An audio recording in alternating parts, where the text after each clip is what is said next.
I'm going to show you something embarrassing. In January 2025, I wrote a list, not a vision board, an actual, dated, specific action plan on a piece of yellow legal paper. Launch the project by March. Start the training program by February. Have the difficult conversation with my business partner by end of January. Apply for the thing I'd been putting off since 2024.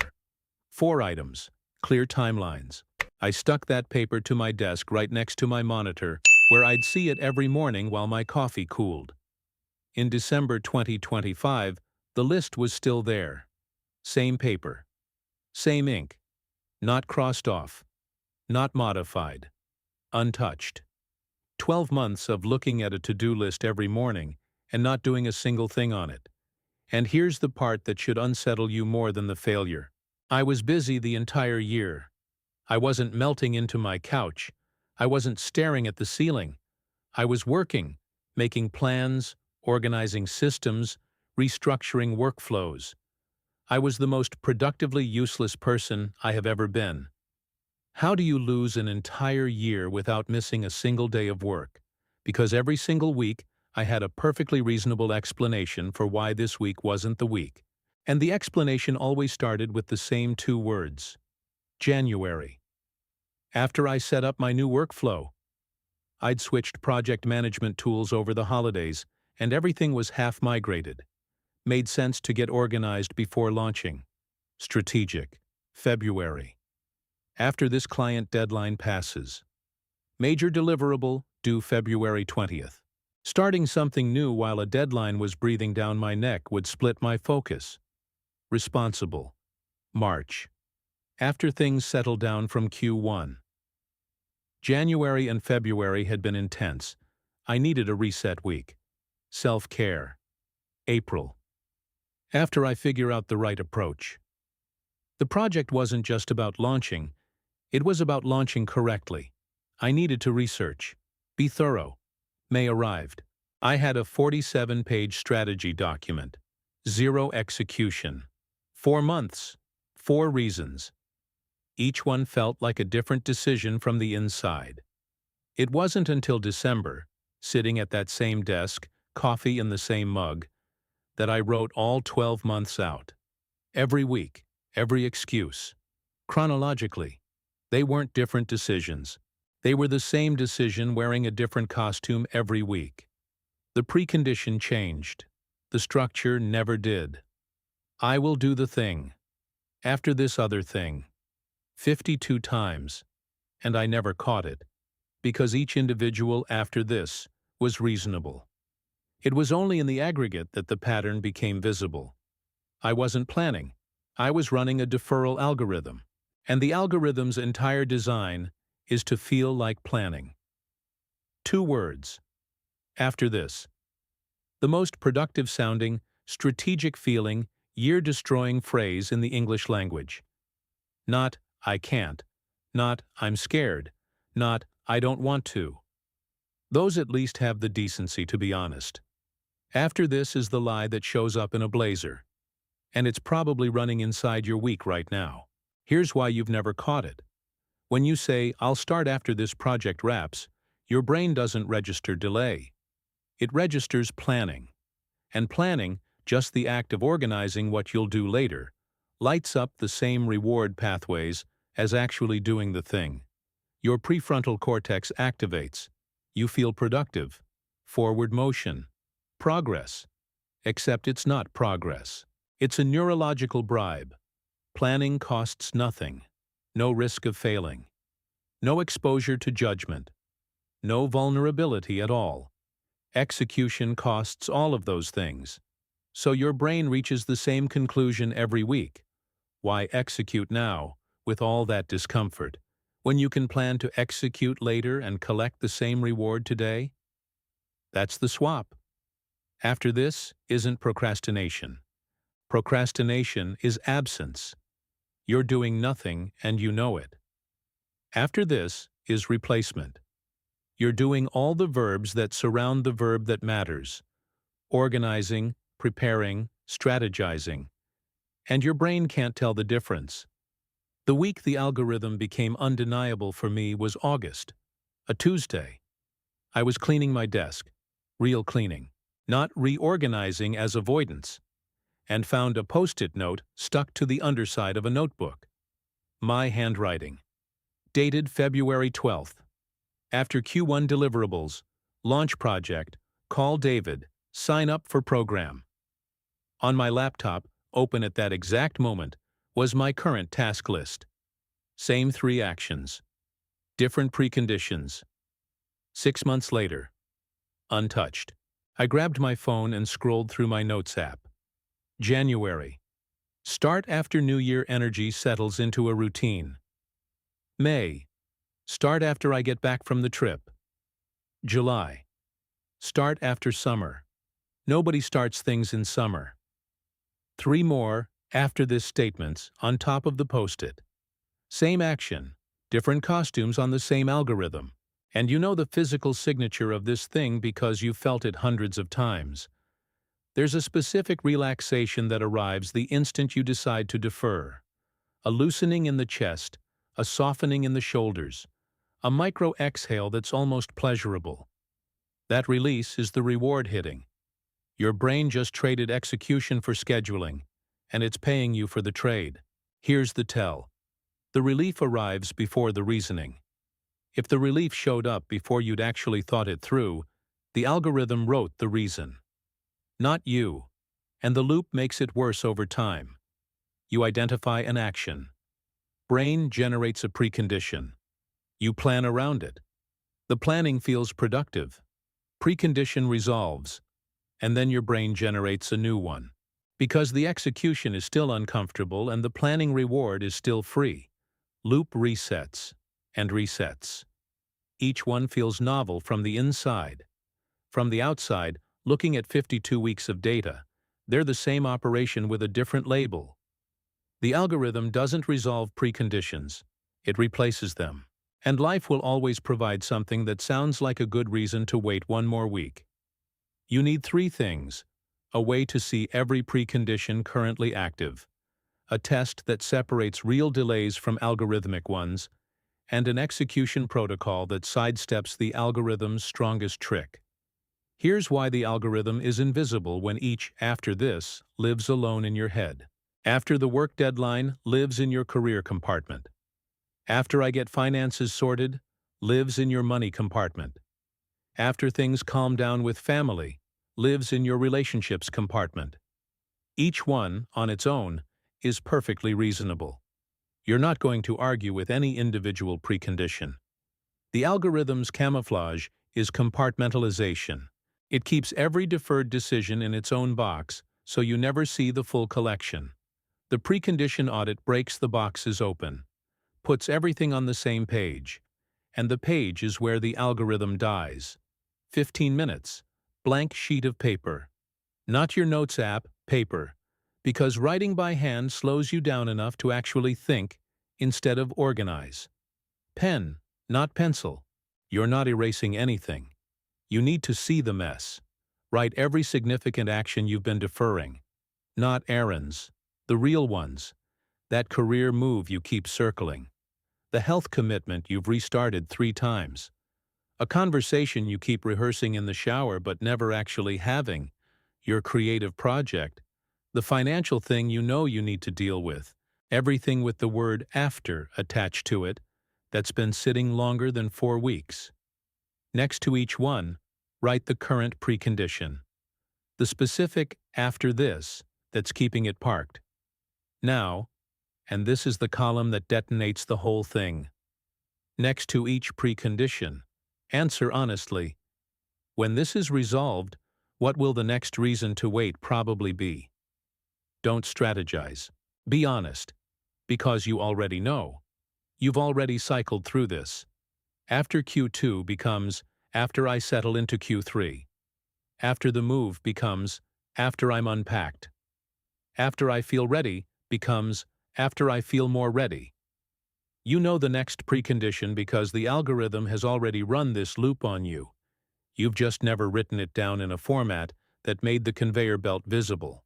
Most people stare at the paper for a long time after filling in the 3rd column. Because it shows you, in your own handwriting, that the preconditions aren't gates. They're a conveyor belt. Behind every gate is another gate. And you've known this. You just never laid it out where you could see it. Count the deferred actions. More than 5 active after this statements running at once. You're not planning. You're running the algorithm at scale. And if any single action has survived 3 or more precondition swaps, the excuse changed twice, and you still haven't done it. That action isn't being delayed. It's being held hostage. If this is landing for you, hit subscribe. I break down the patterns that run your behavior without your permission.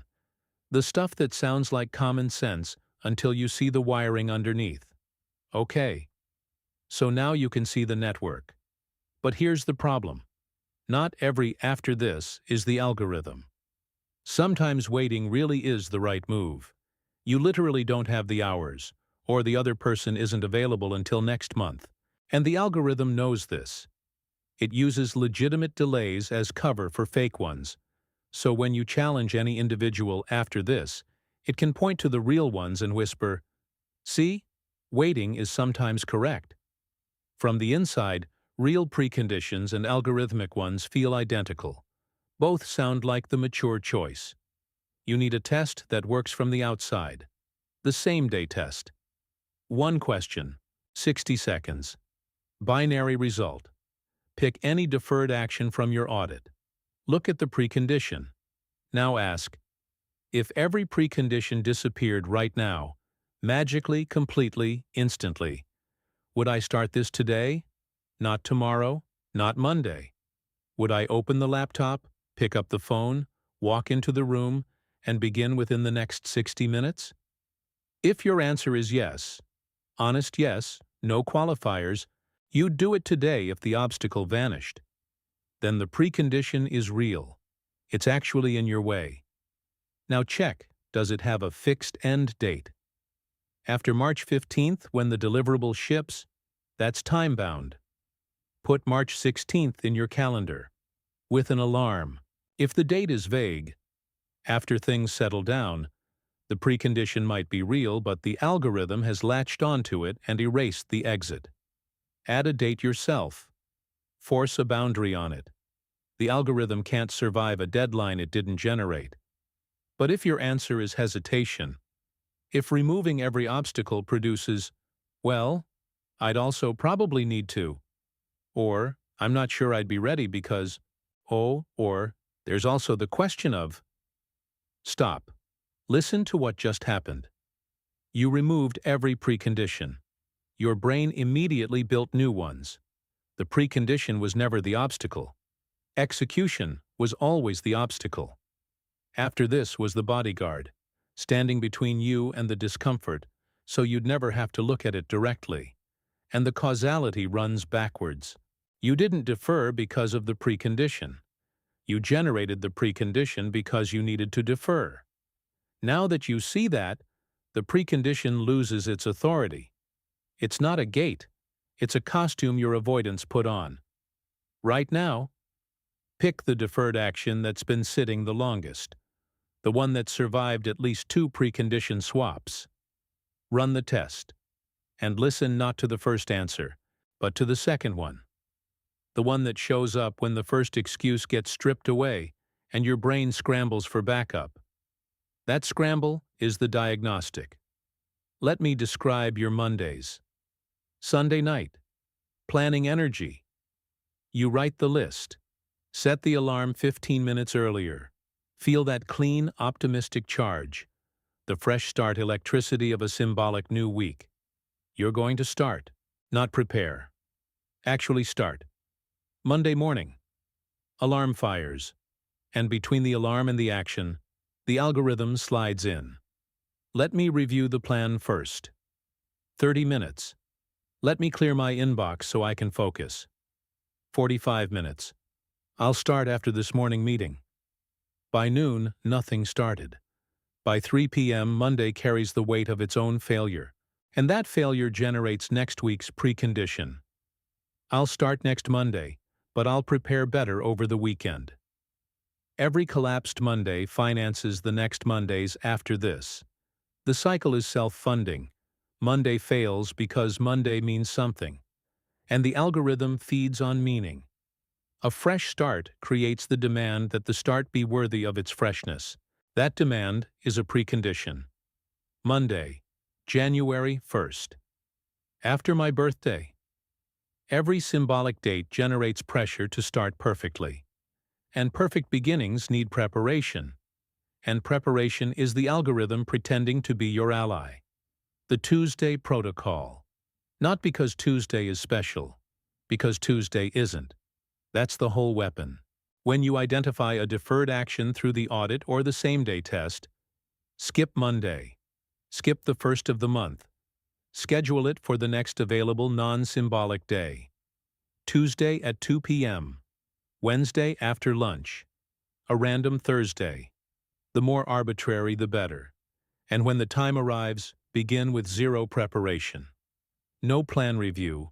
No, let me just get set up first. Open the document. Dial the number. Walk into the room. The first action should take under 2 minutes and be irreversible. Send the email. Book the appointment. Write the first paragraph. The algorithm cannot defer what already happened. The Tuesday Protocol works because it offers the algorithm nothing to grip, no symbolism to corrupt, no meaningful day to mourn when it doesn't go perfectly. Just a person, on a random afternoon, doing the thing. Badly. And imperfect execution on a meaningless Tuesday is worth more than a year of gorgeous plans waiting for a Monday that never survived its own weight. Now step back. Imagine a revolving door. You push. It rotates. And just as the exit appears, just as the gap opens wide enough to step through, the door keeps spinning and presents you with the next glass panel. So you push again. Another panel. You've been pushing this revolving door for a year. And what do you have to show for it? Each push feels like progress. The door is moving. But the exit and the panel are the same mechanism. Pushing toward the exit generates the next panel. You're not approaching the exit. You're manufacturing panels. Every push creates the next barrier. Not despite your effort, because of it. That's after this. Each precondition you resolve powers the next one. The planning that feels like progress toward the exit is the mechanism building the next wall. The way out isn't to push harder. It's to step sideways, through the regular door that's been 3 feet to the left the whole time. The boring, non-symbolic door nobody notices because it doesn't spin. The precondition audit shows you every panel. The same-day test tells you which are glass and which are painted air. The Tuesday Protocol is the regular door. I can't get 2025 back. But I can show you the code, the bug, and the patch. Because the algorithm doesn't take a year off. It's running right now. Inside your decisions. Inside your after this. The only question is whether you deactivate it today. On whatever arbitrary, unremarkable, symbolically empty day today happens to be. Or whether you wait. After this. Today is not a Monday, not the first of the month, not a fresh start. Good. The algorithm can't operate on a day that doesn't mean anything. Here's what you do. Not after this video. I see you. Not tonight. Not tomorrow morning. Within 2 minutes of this ending. Pick the deferred action that failed the same-day test. The one where removing preconditions just made your brain build new ones. Execute the smallest possible irreversible version of it. Project. Open the document. Write one sentence. One ugly, imperfect, unstrategic sentence. Save. The document now has content in it. That's not after this. That's during this. Conversation? Send the text. Not the full discussion, just the opening. Hey, can we find time to talk this week? Sent. Irreversible. It lives in someone else's phone now. Application? Fill out the first field. Save the draft. It's in progress now, not in planning. Health commitment. Put on the shoes. Not the workout, the shoes. Walk outside. Feel the air hit your face. The algorithm cannot defer someone who is already standing outside. 2 minutes, one micro-action. The algorithm's entire architecture depends on the action living in the future. The instant you do the smallest version of it, on a nothing day, the action moves from future to present, and after this, cannot operate on something that's already happening. The two words that ruined my 2025 were after this. I said them every week for 12 months. They sounded like planning. They felt like strategy. They looked like patience. And they converted a year of real ambition into a year of productive waiting. The algorithm has one weakness. It cannot defer an action that's already happening. You don't beat after this with a better plan. You beat it with a worse plan, executed now, on a day that means nothing, by a person who stopped waiting for the moment to feel right, and realized the moment never feels right, because right was always the algorithm's last precondition. Don't tell me what you're starting on Monday. Tell me what you just did. I sent the text. I opened the document. I filled out the first field. I put on the shoes. Name the action and the after this that was guarding it. Every comment that names a completed micro-action proves the algorithm's fatal flaw. It can plan forever, but it can't defer what's already done. Subscribe for more content that reverse engineers the invisible scripts running underneath your decisions. Not the motivational version, the algorithmic one. The one that shows you the code.